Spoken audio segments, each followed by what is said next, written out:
제27 주일 세례 두 번째 이제 하이델베르크 주제 교리 강의합니다. 이제 세례 두 번째인데, 자, 학습 내용으로 바로 들어가면 72문 세례에 물로 씻는 것 자체가 죄를 씻는 것입니까? 그렇죠? 그렇지는 않죠.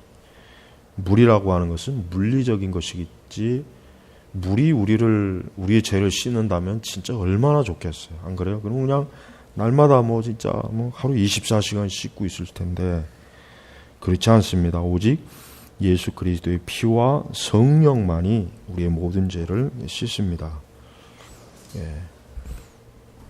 그래서 이제 물로 씻는다는 것은 사실 그 씻는 그 의식 자체가 거기에 영적인 의미를 부여하는 것이지, 물이라고 하는 그 물리적 실체가 우리 영적인 죄를 해결하는 데는 아무 도움이 안 돼요. 그렇기 때문에 침례를 하던 세례를 하던 그게 사실은 중요한 게 아니에요. 그러니까 침례교는 아주 잘못된 논리를 펴고 있어요. 침례교는 물론 우리나라도 강이 지천에 깔려 있고, 사실 그렇다면야 침례 아니면 그럴 수도 있겠죠. 그런데 침례를 꼭 해야만 한다. 그래서 예를 들면 장로교에서 세례 받았는데 침례교에 어떻게 가면은 꼭 침례를 받으라고 그래요. 아주 잘못된 거예요. 그놈들은 아주 나쁜 놈들이에요. 왜 나쁜지 알아요?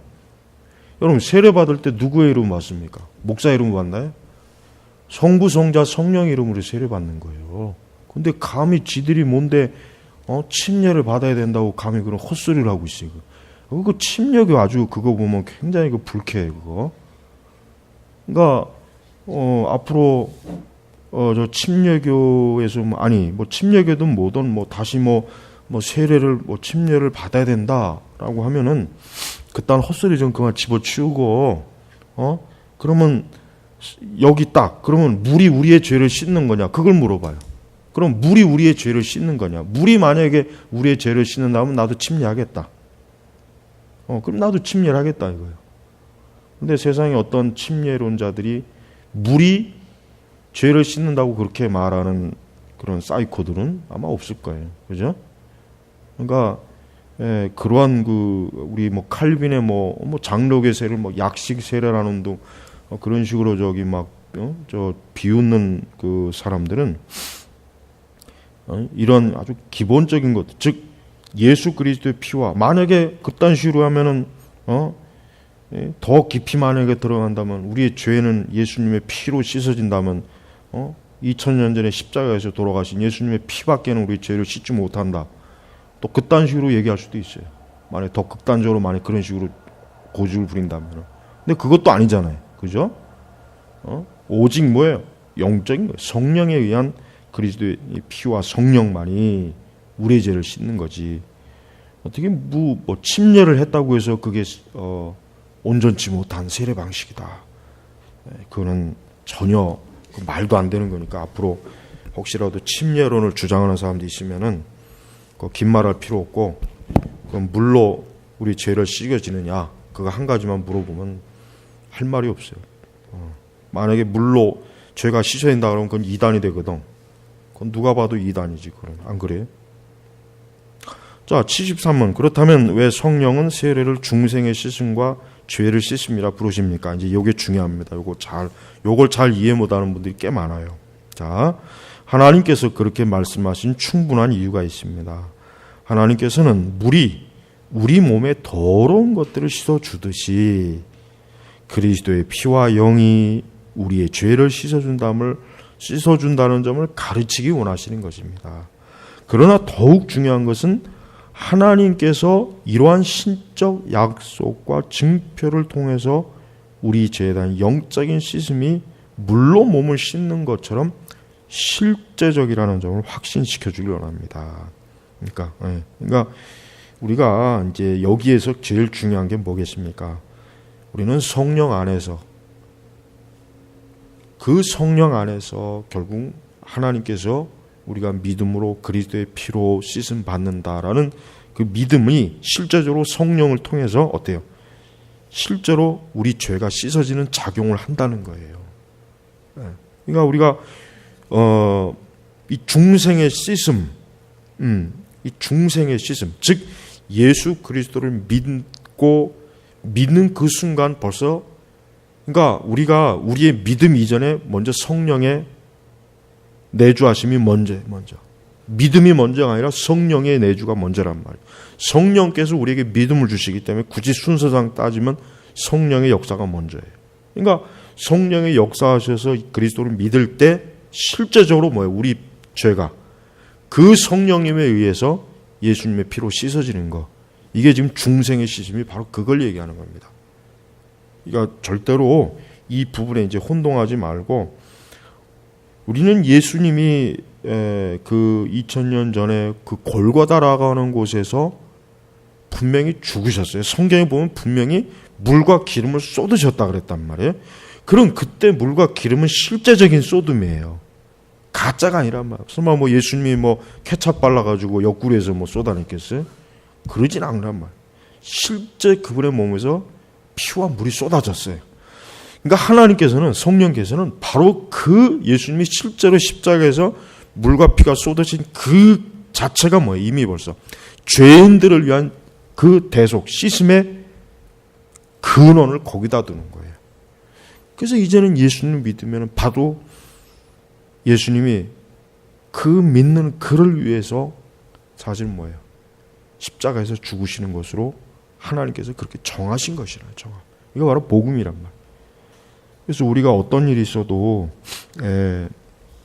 예수님의 피의 씻음, 이것은 정신적인 자국이 아니라 실제로 중요한 겁니다. 성령의 역사입니다. 성령의 자극이란 말이에요.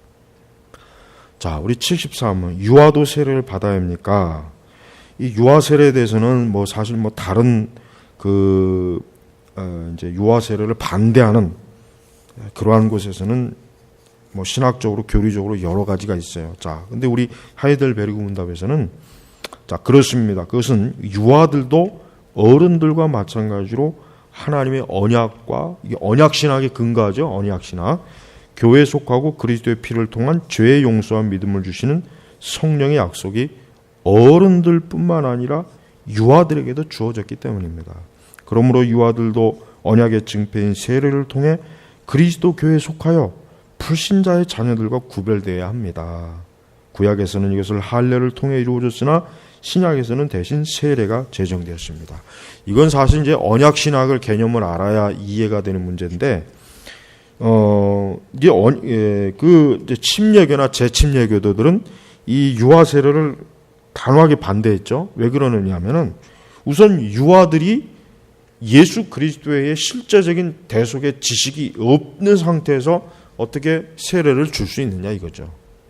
근데 이제 장로교에서는 언약 신학을 바탕으로, 즉 구약의 할례를 어린아이에게 주듯이 신약에서는 이 세례를 뭐야? 어린아이에게 언약의 징표로 준다 이거예요. 근데 사실은 이 유아 세례는 굉장히 어려운 문제예요. 이거는 사실 뭐 유아 세례를 줘야 한다라는 칼빈의 주장, 우리 개혁주의 신앙의 언약 신학 관점에서도 봐도 틀린 말은 아닌데, 그렇다고 해서 유아 세례를 반대하는 진영이 말하는 것 자체도 사실 또 그렇다고 이게 또 틀렸다고 하기도 참 어려운 거예요. 그러니까 사실 유아 세례에 대해서는 저는 뭐 굳이 뭐 줘야 된다, 주지 말아야 된다, 뭐 그렇게 어느 한편으로 강조하고 싶지는 않지만, 어쨌든 뭐 이제 장로교 신학을 따르는 의미에서 또 뭐 웨스터민스터 대소율이나 하이델베르그 교리문답에 의하면 이 언약 신학 관점에서 유아 세례를 주는 것이 합당하다, 이제 그렇게 얘기를 합니다. 그래서 사실은 뭐 우리 아이들에게, 유아에게 성삼위 하나님의 이름으로 이 세례를 주는 것 자체가 굉장히 귀한 일이거든요. 귀한 일이기 때문에 거기에 많은 의미를, 더 거기에 의미를 두는 거예요. 그러나 유아 세례를 반대하는 진영은 어디다 더 의미를 두냐면 실제적으로 그 각 사람이 신앙의 고백을 해야 된다, 거기에 더 의미를 두는 거예요. 그러니까 언약 신학은 이 구약 신약의 할례, 즉 아브라함 때부터 내려오는 언약에 더 비중을 두는 것이고, 반대하는 진영은 좀 더 개인적 고백에 더 치중하는 거예요. 근데 사실 뭐 어느 쪽도 틀리다 맞다 하기가 참 애매해서 좀 그렇지만, 어쨌든 이 책에서 우리 하이델베르 교리문답에서는 유아 세례를 받아야 한다라고 주장합니다. 물론 이제 저도 유아 세례를 줬고 우리 아이들도 유아 세례를 받았어요. 그건 내가 준 거예요, 직접. 내가 우리 아이들을 줬는데, 그러니까 우리 제네바 개혁교회도 유아 세례는 앞으로 줄 것이다라고 하는 것을 이제 꼭 이제 알았으면 좋겠습니다. 자, 기도하겠습니다. 하나님 아버지 감사합니다. 오늘도 우리가 이 하이델베르 교리문답을 잠깐 배웠습니다. 우리가 이렇게 배우는 그 교리가 우리 실제적인 신앙에서 잘 이 교리대로 이루어지도록 저희들을 도우시고, 교리의 명쾌함을 가지고 신앙생활하게 하소서. 감사하며 예수님의 이름으로 기도 올렸습니다. 아멘.